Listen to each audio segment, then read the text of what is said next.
Bonjour dixième. Ça, c'est la vidéo pour Unité 3, leçon 8 ou 3.8. Et ça, c'est la dernière leçon de Unité 3. Et aujourd'hui, on fait la dernière méthode de factorisation, méthode 4. Et aujourd'hui, méthode 4, c'est un petit peu bizarre. Il faut vraiment faire attention. La méthode aujourd'hui, c'est juste appelé deviner et vérifier. En anglais, guess and check. So, aujourd'hui, quand on factorise le polynôme donné, on va juste deviner qu'est-ce que on pense que la réponse va être. On va vérifier si on a correct ou non. Si oui, on a fini. Sinon, on va deviner encore.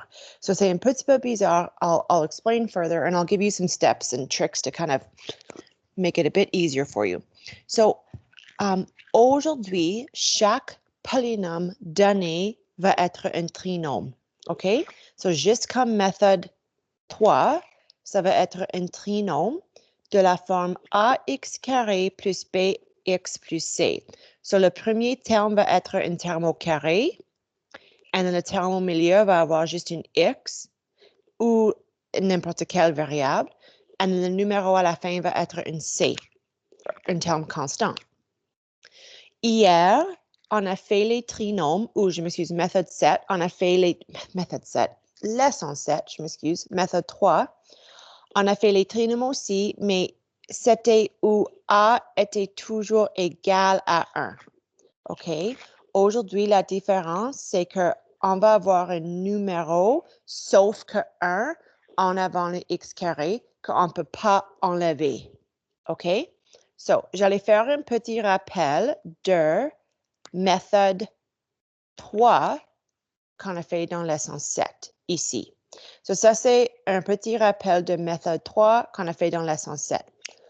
So, j'ai donné un trinôme et pour méthode 3, A était toujours égal à 1. So, quand il y avait un numéro sauf que 1 en avant le x carré, on l'a enlevé. Quand je enlève le 3 de chaque terme, ça me laisse avec x carré moins 4x moins 12. Je divise chaque terme par 3. Maintenant, si tu rappelles de méthode 3, je pense de deux nombres qui multiplient pour 12, mais les mêmes deux nombres ont besoin d'additionner ou soustraire pour le négatif 4 dans le milieu. So, chaque réponse, c'est dans la forme de deux parenthèses. La variable utilisée, c'est x. So, j'ai mis un x en avant de chaque parenthèse. Et si je pense les façons de multiplier pour 12, 1 fois 12, 2 fois 6 et 3 fois 4, laquelle peut me donner une somme ou différence de négative 4? Well, c'est ces deux-là. They can give me negative 4 if I choose the symbols right. Maintenant, tu mets le 2 et le 6 à la fin de chaque parenthèse et tu choisis les symboles pour que ça multiplie à négative 12, mais additionne ou soustrait à négative 4. So, si je fais comme ça, cela me donne négative 12, mais fais attention parce que négative 2 plus 6 me donne positive 4. So that can't be right. So symbols do matter, mais si je fais comme ça, positive 2 moins 6 me donne négative 4 et multiplie par un négative 12. So ça, c'est ce qu'on a fait hier ou dans méthode 3, leçon 7.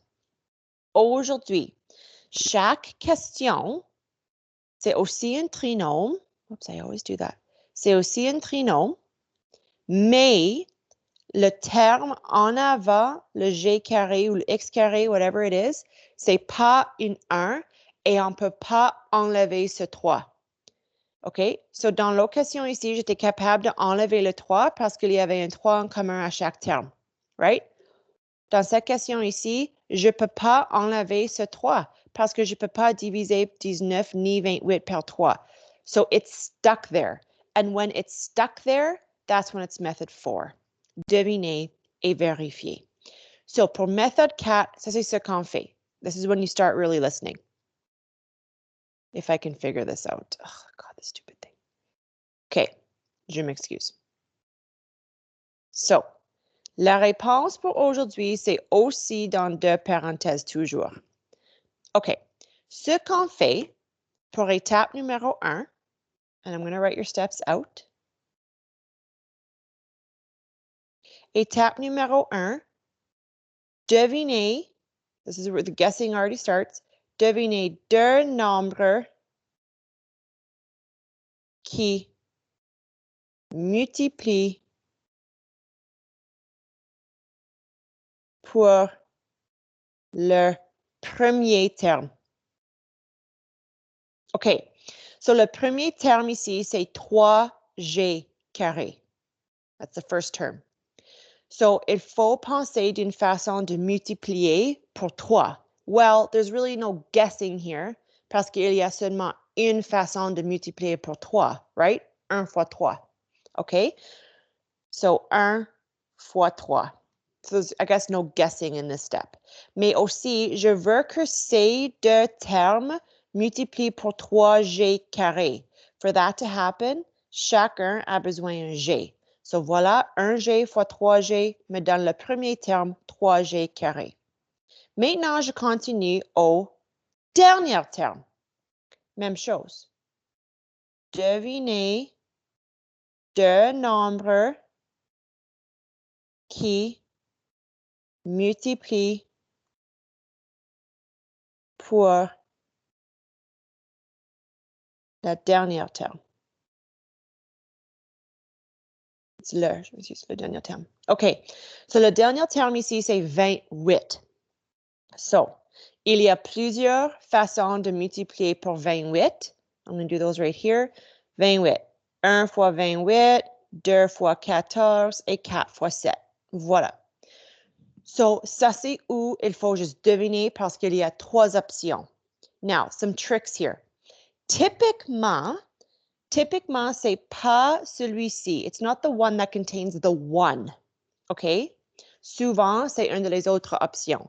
So maintenant, il faut juste deviner entre deux des autres options. Moi, j'allais commencer avec 2 et 14. So I'm going to choose this one to start with. OK? So quand tu reviens ici, tu choisis 2 et 14. There's another guessing thing here parce que tu peux mettre le 2 ici et le 14 là. Ou tu peux mettre le 14 là et le 2 ici. That's another part of the guessing game. Okay? I'll do it this way first, and we'll see if we're right. So, une fois que tu as mis 2 et 14 dans la dernière parenthèse, il faut vérifier. Et la façon qu'on vérifie, c'est qu'on multiplie les deux termes au milieu, ça c'est un 6G, et on multiplie les deux termes à l'extérieur. Ça, c'est un 14G. Now, what we ask ourselves, est-ce que ces deux nombres, 6 et 14, peuvent vous donner 19, the middle term? So we know 1 and 3 gives us 3G. That's right. We know 2 and 14 gives us 28. Mais il faut que quand je multiplie ces deux groupes de termes, que les réponses me donnent 19 au milieu. Et 6 et 14 ne me donnent pas 19, and they never could. So, ça veut dire qu'on a deviné incorrectement. All right? So, we kind of erase this, et on va choisir une autre option. So, peut-être, la seule chose que j'avais mal, c'est que j'ai mis le 2 ici. I'm going to flip those around now. I'm going to put 14 and 2 instead of 2 and 14, because that could change things. Mais si je fais ceci et je vérifie au milieu, 14 fois 3, ça c'est 42G. And then the outside guys, 1 fois 2, ça c'est 2G. Est-ce que 42 et 2 peuvent me donner 19 if I add or subtract them? No, they couldn't. So, je sais que 14 et 2 est complètement incorrect.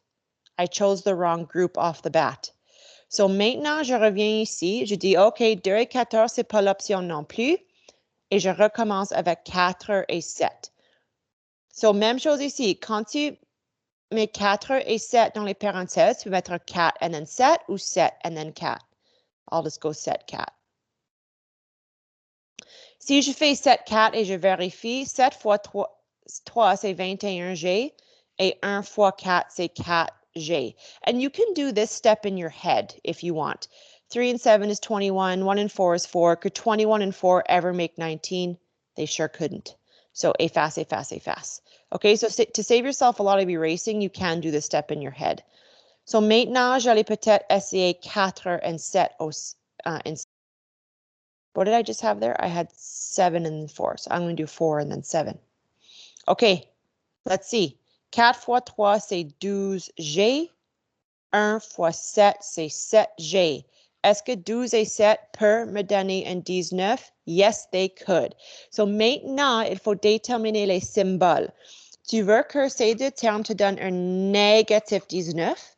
Pour ceci, il faut que le négatif 12 soustrait un 7.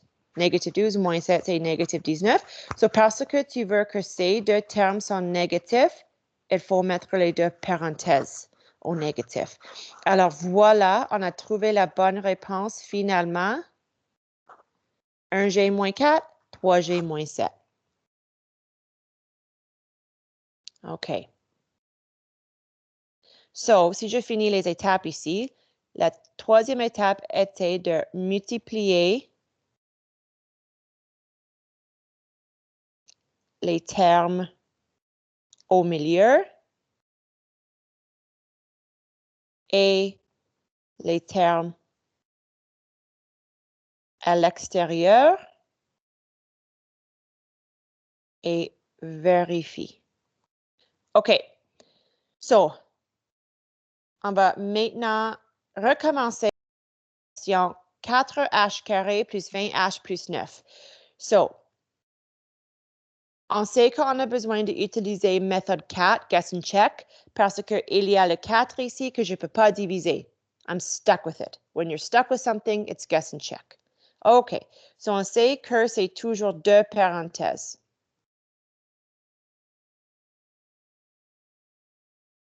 So, étape numéro 1, if we scroll up, devinez deux nombres qui multiplient pour le premier terme. So, le premier terme est 4. So, it's either 1 fois 4 ou 2 fois 2. Typiquement, c'est pas celle avec le 1. I already said that. So, we're going to try the other option, 2 fois 2. OK. Maintenant, je choisis deux nombres qui multiplient pour le dernier terme, 9. Il y a seulement deux options, 1 fois 9 ou 3 fois 3. Typiquement, c'est pas celui avec le 1. So, je vais choisir le 3 fois 3. So, maintenant, je vérifie, je multiplie les deux termes au milieu. Ça, c'est 6H. Les deux termes à l'extérieur, aussi 6H. Oh, 6H et 6H ne peuvent pas me donner le terme au milieu 20. So, je recommence. Now, because they're both 3s and both 2s, I know flipping them around wouldn't change anything, right? If I put this 3 there, that doesn't change anything. Like flipping stuff around here doesn't help. So, ça veut dire que j'ai besoin de choisir un autre groupe de nombres complètement différents. So, au lieu de 3 et 3, j'allais essayer maintenant 1 et 9. Okay? So, again, it wouldn't matter where you put the 1 and 9 here because they're both paired up with 2s.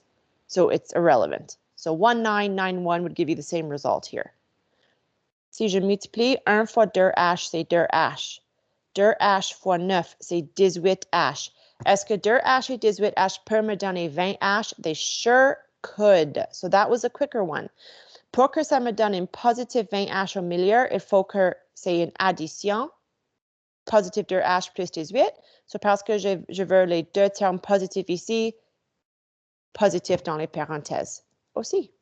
And we're done that one. So sometimes they can be super, super quick. Okay. 6K carré moins 11K moins 35. So I'm stuck with that 6. I cannot take it out. So, premier terme, choisis deux nombres qui multiplient pour 6. Options sont 1 et 6. Usually it's not that one. So j'allais utiliser 3K et 2K. OK? Ou 2K, 3K. You can flip those around. OK. So maintenant, il faut déterminer l'autre deux numéros. So, 1 fois 35, c'est une option, ou 5 fois 7, c'est l'autre option pour multiplier par 35. Usually, it's not that guy. So, 5 fois 7. OK, so ici, vous avez une option. Tu peux mettre le 5 and then the 7, ou 7 and then le 5. We're just going to guess and hope we got it right the first time. So, ça, c'est une multiplication de 10K. Et ça, c'est une multiplication de 21K.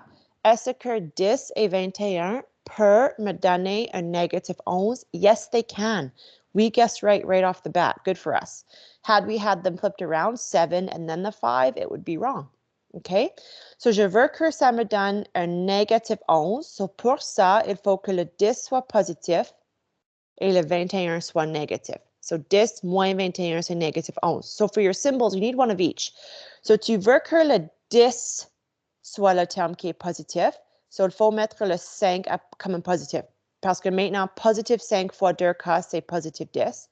And then pour que c'est égal à négative 21, this guy has to be negative parce que 3K fois négative 7K te donne négative 21K.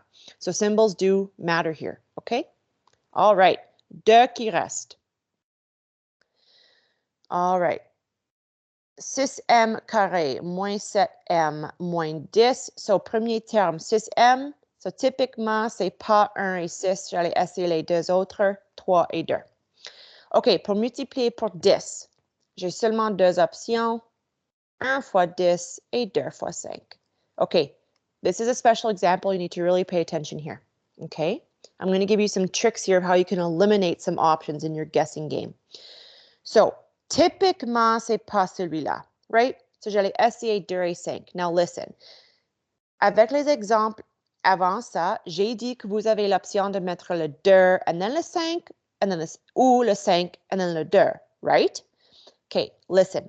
Tu peux pas mettre le 2 ici. This wouldn't be an option. Et la raison, c'est parce que maintenant, vous avez une parenthèse avec un facteur en commun. 2 and 2 share a factor, right? You always avoid that, always. So, that eliminates an option. So, je sais si je veux essayer 2 et 5, il faut mettre le 2 là et le 5 là, because there's no common factor shared in the brackets now. Et maintenant, j'allais vérifier. Well, 2 fois 2, c'est 4m. 3 fois 5, c'est 15m. 4 et 15 ne peuvent pas me donner negative 7, though. So something's still wrong. So what I'm going to do, though, is I'm going to keep the 2 and the 5. Maybe it was a 3m and 2m that was the problem. You never know. So moi, j'allais changer ça à le 1 et 6, because sometimes it is that option. Now, look carefully. I chose the 1 to go here. If I chose the 6 to go here, then 6 and 2 would have a factor in common, and you're not allowed to have that. Okay, so again, that eliminates an option. I would have to put the 1 in this bracket with the 2, and then the 6 with the 5. Let's check. 2 fois 6, c'est 12m. 1 fois 5, c'est 5m. Est-ce que 12m et 5m peuvent me donner un négative 7m? Oui, certainement. Si je faisais un négative 12, je m'excuse, un négative 12 et un positive 5 peuvent me donner un négative 7. So there you go. So sometimes it is the option with the 1, okay? But it does eliminate some options if you remember that trick about factors not being able to be in the same bracket. So pour que le 12 soit le négatif, il faut que le 2 soit négatif, parce que négatif 2 fois 6. And then pour que le 5 soit positif, well, positive 5 là. OK. Et enfin, ici, ça c'est aussi une question spéciale, parce que si on regarde le premier terme là, c'est 24m carré moins 50m plus 24. Now, if I were in class, I would say, do you guys notice something here? Et j'espère que quelqu'un pourrait me dire qu'il y avait un terme, un facteur commun à chaque terme. 24, 50 et 24 peut tous être divisés par 2. So, il faut toujours oh, why does it do that? I don't know why it does that. Il faut toujours enlever Why? Sorry. Okay, try that again. Nope. Sorry, guys. Oh my gosh. Okay, I'm not even going to write it down. Just enlever un facteur commun. OK? So, je peux enlever un 2 ici de chaque terme. 12m carré moins 25m plus 12. So always take out a common factor if you can, OK? So là, j'ai enlevé le 2. Avec ce qui reste, j'ai encore un terme en avant du m carré. So it's still guess and check.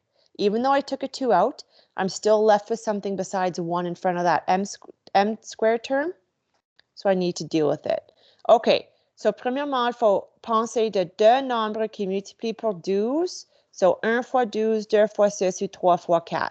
So pour le premier terme ici, il y a beaucoup d'options. Typiquement, c'est pas celui-ci avec le 1 et 12. So, j'allais choisir 2m et 6m.